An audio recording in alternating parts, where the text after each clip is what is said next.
means that God what? Favors us. If that don't get a shout out to, I don't know what get a shout out. If that don't make you clap, I don't know what to make you clap. Y'all better act like y'all got some life in y'all body and give God some praise this morning.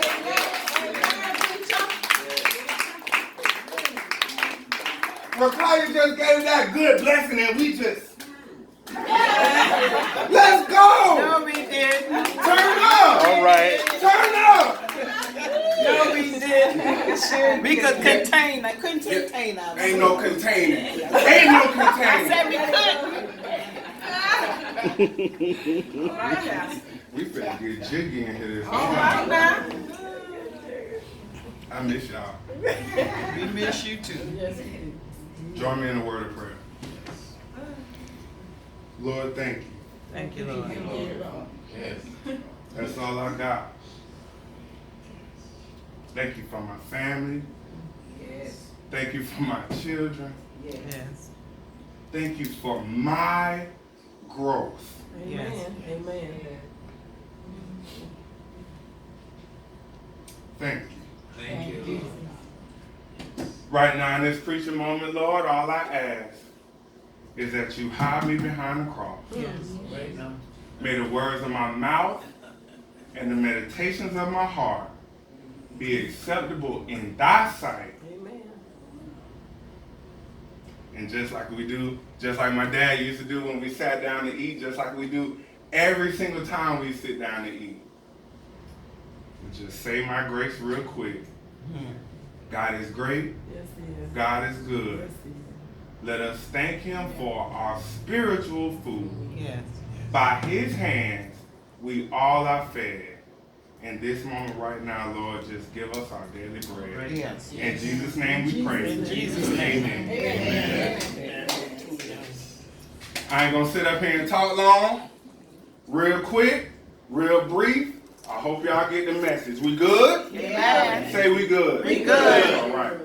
I want to talk to you real quick on the subject because my dad did such a good job on first Sunday with his message, Dear God, 27, we're done, sincerely, New Philly. So it was put on my spirit, if you open the month with a letter, at some point, you got to close with a letter. Amen. Sincerely. So God wrote a letter to New Philly. Amen. Dear New Philly, I got you out the mud. I gave you mud. Now get muddy. Sincerely, God. P.S. Ain't no wax. 2 Corinthians 17 and 18 was already read, correct? Amen. And in 2 Corinthians, we find that Paul is writing a letter to the church at Corinth, giving them instructions, but better yet, insight. Y'all follow me so far? Amen. What I found interesting while reading 2 Corinthians is I had to remind myself who was actually writing the letter. Y'all got me so far? Okay. Paul wrote the letter. So let's think about Paul real quick. Y'all remember back before this letter, Paul was killing folk. Paul was persecuting Christians. If people follow God and Paul got word, Paul was offing them. Y'all got me so far? On the way to get some Christians to kill, Paul was on the road. Y'all know what that road was named? The Damascus Road. That was the Damascus Road. Got it. In the midst of the Damascus Road, out the blue, guess what happened to Paul? He done wound up blind, and he can't see. Blind and can't see. Y'all got me so far? Blind and can't see on Damascus Road, and then something happens. He still can't see, but he can hear. And while he's hearing, some angel approached him. Y'all got me so far? Amen. I ain't gonna go into what the angel said, but the end result is Paul got his sight back, and Paul started following the same person that he was killing people for following. Amen. Y'all got me? Amen. So I said all that to ask a question. Why is this letter from Paul to the church of Corinth so important? And better yet, why did the church at Corinth put so much weight on this letter from Paul? I knew you were going to ask that question. So I researched the answer. See, you typically don't listen to people that don't have skin in the game, Daddy. You feel what I'm saying? Like, if I want to know how to better manage money, I'm not going to ask anyone that's broke. Amen. Does that make sense? Does that make sense? That makes sense. All right. If I want more information, Rachel, on how to make a successful relationship happen, right? I'm not going to ask anybody that's single and miserable. Okay. Does that make sense? That makes sense. Okay. If I want to find out information about how to grow myself professionally in my job, it will probably behoove of me not to ask someone that is unemployed. Yeah. Does that make sense? Make a whole lot of sense. Make a whole lot of sense. So y'all catching what I'm pitching, right? Amen. Okay, excellent. So what I'm saying is, in order for you to be able to speak, live, and continue to grow with authority, number one, you have to be plugged in to people that have said authority already. All right. Y'all following me? And number two, listen. It ain't even that, see, I ain't even that deep. I ain't going over nobody's head. Real simple.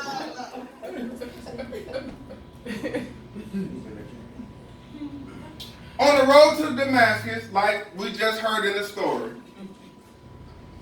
Paul found himself in some mud. Mud is nasty. But I'm not talking about mud, water and dirt making mud. The stuff that my grandma used to say, you better wipe your shoes off before you come in this house. Not that mud. I'm talking about mud, mishaps, unhappiness, and detriment. Okay. We all go through it. We all experience it. All right. And even though I see nothing but smiles standing from where I am right now, I know that somebody is going through some mud right now.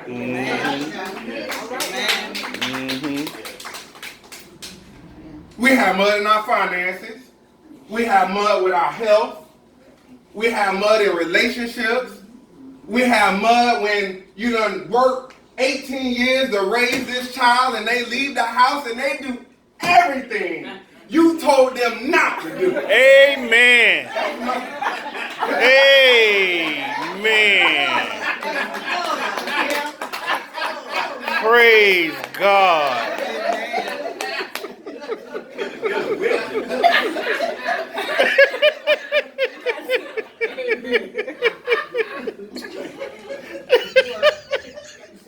But what's interesting is, while Paul was on that road to Damascus, Granddad, he didn't dwell in the mud. Talked about it a little bit. Realized that he couldn't see, I imagine. If you just, all of a sudden don't have sight, you'll probably talk about that for a little bit, right, Kim? Yeah. I mean, you was just used to seeing, and now you can't see. So you probably talk about that a little bit. But see, it's interesting that in our mud situations, we don't think that the mud is for a reason.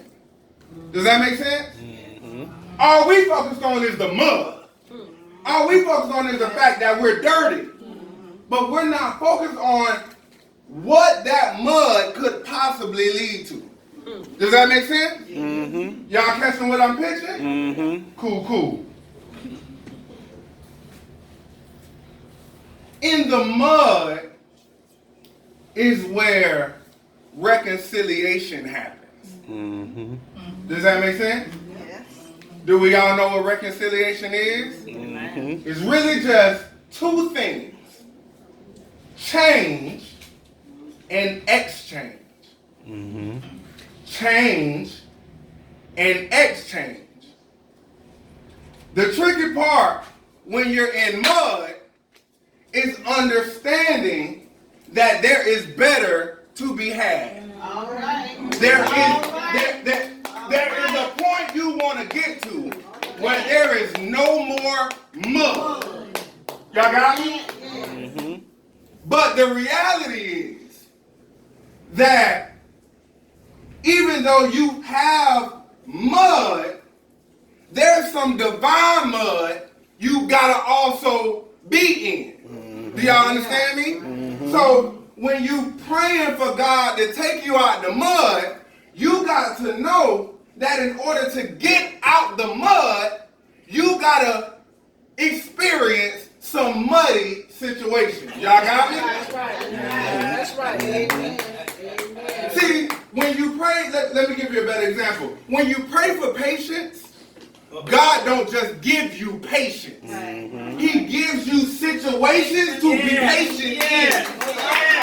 Y'all know what I'm saying? When you ask for wealth, God knows I done prayed for wealth. How many times I done prayed for wealth, Nicole?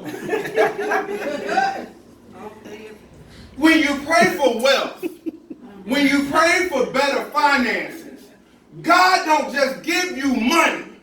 First, he gives you the opportunity to be broke. First, he gives you the opportunity not to have one single dime to your name. So you can respect the fact, once you get a few pennies in your pocket, how to respect them pennies. How to come to church and tithe a few of them pennies so you can get some more pennies. Y'all feel where I'm coming from? Y'all catching what I'm pitching? All right, cool. The necessary thing when you find yourself in mud and you're seeking reconciliation is to, number one, acknowledge the fact that a change is needed. That's what Paul did in that road when he ain't had no sight. Paul recognized that a change had to come. Then, once you have that, then you have to seek the change. You can't just say you won't change and then not do nothing to change. But we know that because 8 years of a President Obama who said, can we change? Yes, we can. But he changed it. Y'all feel what I'm saying? That's a process. That's not just lip service. And a lot of times we just talk, bump our gums like my grandma used to say, and say a whole bunch of nothing.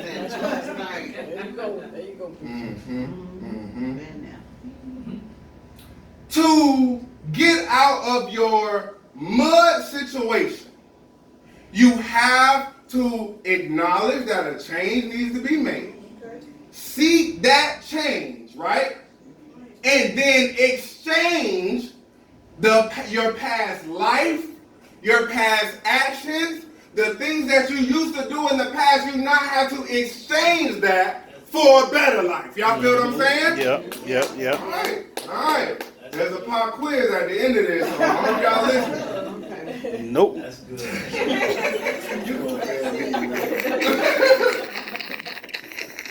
Once you do that, right, and you submit to God, then you will find yourself in more mud. We talked about that, didn't we? So you go from mishaps, unhappiness, and detriment to mercy, unconditional love, and deliverance. Y'all got me? Yep. All right. Y'all catching what I'm picking? Got it. So in order to get out of your mud, you gotta get in God's divine mud so you can get mud deep.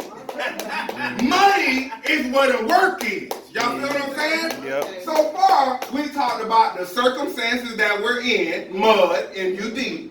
We talked about iPhones. We talked about mud, mercy, unconditional love, and deliverance, right? That's what God gives us. You feel what I'm saying? We didn't do nothing to earn that yet. Y'all got me? We didn't do nothing to earn that mud. We just got it, just off the strength. You feel what I'm saying?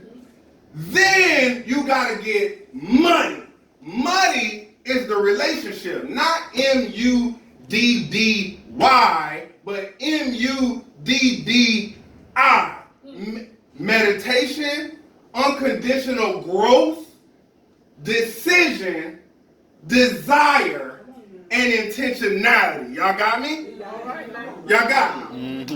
Meditation, unconditional growth, decision, desire, who knows I? Intentionality. Meditation is your prayer. Meditation is getting in a quiet place and having your relationship with God, right? Unconditional growth is growing regardless of the situation. God don't care that you don't got no job. Grow in spite of.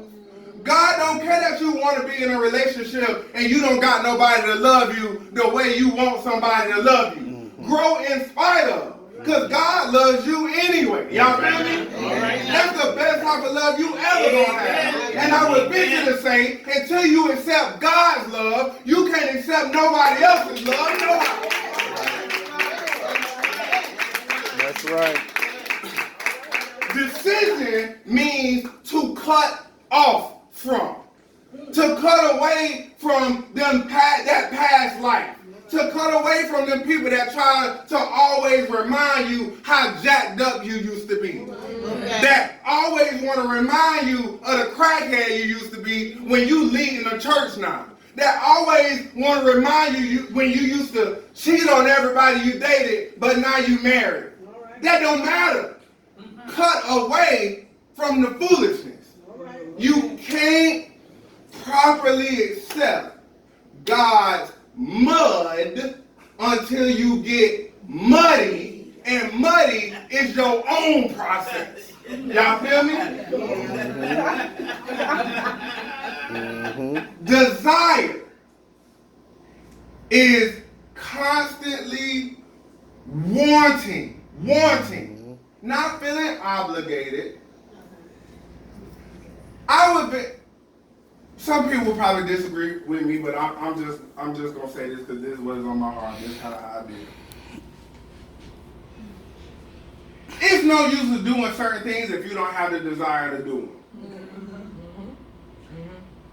If you just doing stuff because you feel obligated to do them, but it ain't no real oomph behind it. If your heart ain't in it, it usually ain't gonna turn out the right way no way.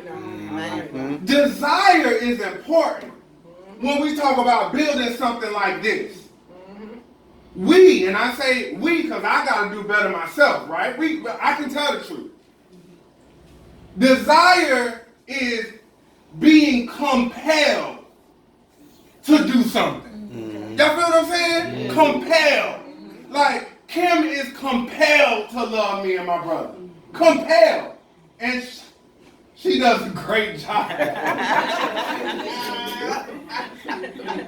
She does a great job at it. But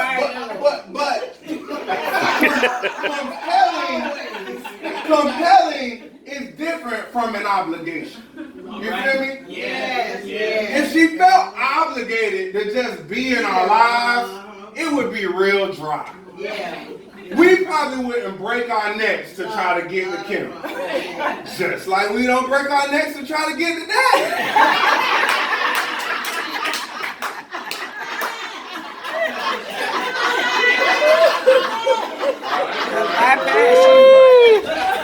But Daddy be wanting to break their neck.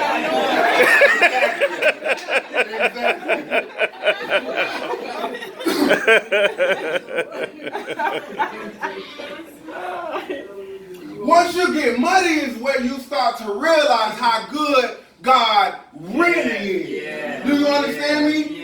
Once you get muddy is where you realize God loved me in spite of all my sins, in spite of all my backsliding, in spite of all the lies I told, all the times I fell short, all the things that I did that I knew I wasn't supposed to do. And he loved me anyway. And that process of being muddy is when you understand how good God really is. And the process of being muddy is when you start to see, y'all know what being muddy sounds like and looks like. That song, Great is Thy Faithfulness. Great is Thy Faithfulness. Morning by morning, new blessings I see. That's money. When somebody stand up in the church and say, the Lord picked me up and turned me around and placed my feet on solid ground, that's money. When you see somebody standing in front of the church and say, as I look back over my life and I think things over, I can truly say that I've been blessed. That's money. All right. All right. But you may be asking, well, Aundrae, why do I have to be muddy? Because it's all reconciliation is about a new creation. About taking something that wasn't quite working all the way. And joining your commitment that you developed with God's commitment that existed before the foundation of the world. And if you want a little bit of proof of that, the word says, God so loved the world that he gave his only begotten son. We didn't deserve that. That already existed. But in order to make a new creation, you got to have something to work with, Granddaddy. God didn't just say, I'm going to make Adam, point a finger in the sky, and Adam arose. Y'all feel what I'm saying? And Adam was just appeared. It didn't happen. He took materials. You feel what I'm saying? He put them together. And then with his breath and his determination, he made Adam from what was already given to him. Do y'all understand me?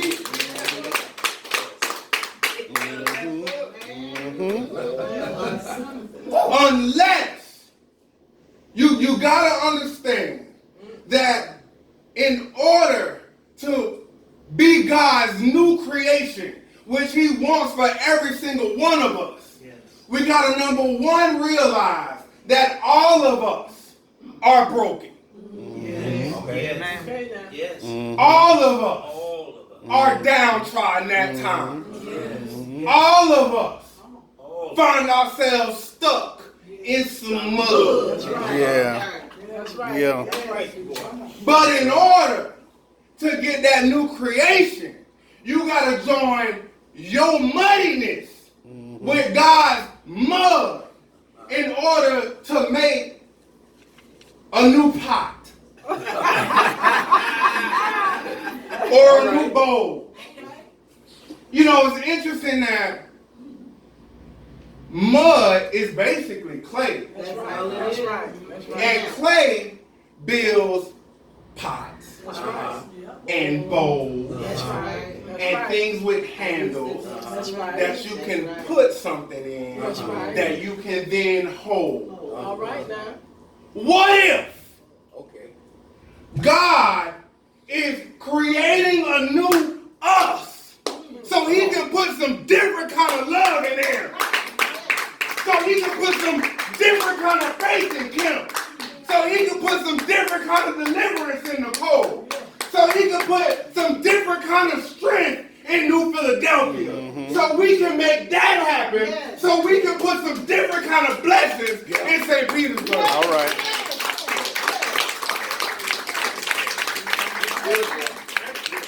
See, mud, M.U.D.I, is the problem.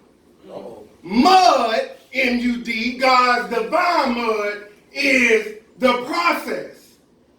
And then your muddiness is what leads to the provision. Y'all got me? Y'all catching what I'm pitching? Got it. All right, all right. When you realize, see, being muddy ain't about just being present. Y'all feel what I'm saying? Being muddy ain't just something that you are every now and then. You can't turn muddy off and turn muddy on. Muddy is a lifestyle. Muddy is when you realize that you don't deserve nothing that God gave you. But you thankful for it just the same. And then you realize that you got to do better. There's a lot of humility in muddy. Muddy is when you want to shout from the rooftop. I know I was a wretch. I know I was a mess. But God took me out of that. Took me out of my mud. I once was blind, but now I see. Y'all know that song. Muddiness is when you can look at the mountain with your mustard seed faith and say, mountain, move from here to there. And it That's what being muddy is all about. Muddiness is a lifestyle. Muddiness is showing up and giving your 10%. Muddiness ain't just saying we're going to build a church. Muddy is building the church. All right. All right. St. Pete needs New Philadelphia. St. Pete needs New Philadelphia. St. Pete needs New Philadelphia to get into these politics because everybody that ran for something shouldn't have won. All right now. Talk to the bottom. All right now. Muddiness is what makes Don Don. All right now. All right now. Muddiness is what makes Aaron Aaron. All right. Y'all may not know the stories like I know the stories. They wasn't always reverent. Muddiness is what gets Sister Honey Bunch Amen. out of bed on Sunday. Amen. And gets her right there in that seat. Amen. So we can see. So we. Miss Honeybunch don't even come to church for her. How about that? All right now. Miss Honeybunch don't come to church for her. She probably hasn't come to church for her in a long time. God sends Miss Honeybunch to church so that we don't have an excuse not to come to church.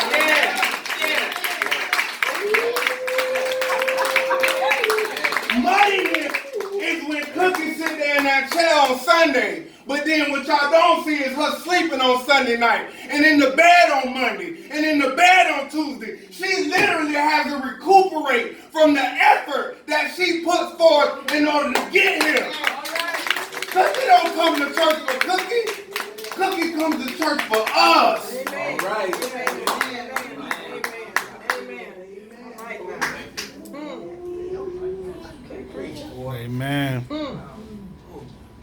Amen.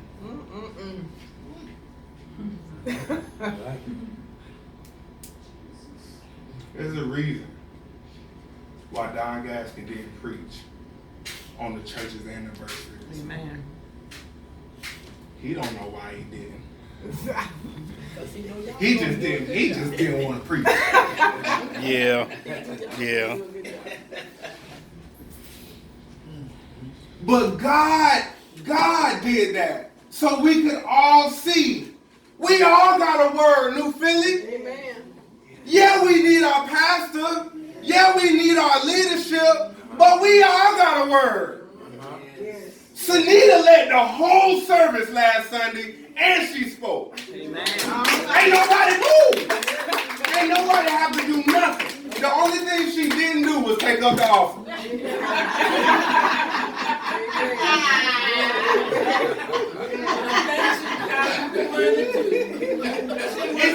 It's only a little bit funny though. The reality is, it's so many leaders in New Philadelphia.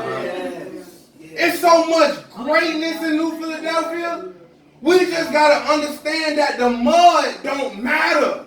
The mud that we stuck in don't matter. Unemployment don't matter. Where your funds is at right now don't matter. None of that matters. All that matters is the process. And the process is just getting muddy. Get as muddy can be. Because there's mercy that comes with money. There's blessings that comes with money. There's provisions that comes with money. There's glory that comes with money. Once you realize that your muddiness is what connects you to God, and that God gave his son just so we could go through the muddy process, just so we could be able to say, I once was broken, but God put me together again. And when you hold me up to the light, it ain't no wax on me. It ain't no wax on my praise. Right. It ain't no wax on this glory. It ain't no wax on my blessing. It ain't no wax on my prayer. It ain't no wax. It ain't no wax. It ain't no wax. Amen. Amen.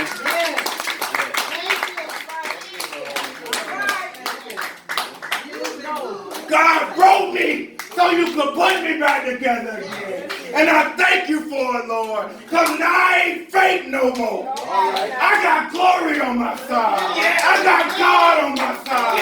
And it ain't no wax. It's nothing that I say on my mouth. My love don't got no wax on it. My praise don't got no wax on it. My budget don't got no wax on it. Everything that God provided for me is real now. It's real for you, and it's real for you, and it's real for you, and that's real for us.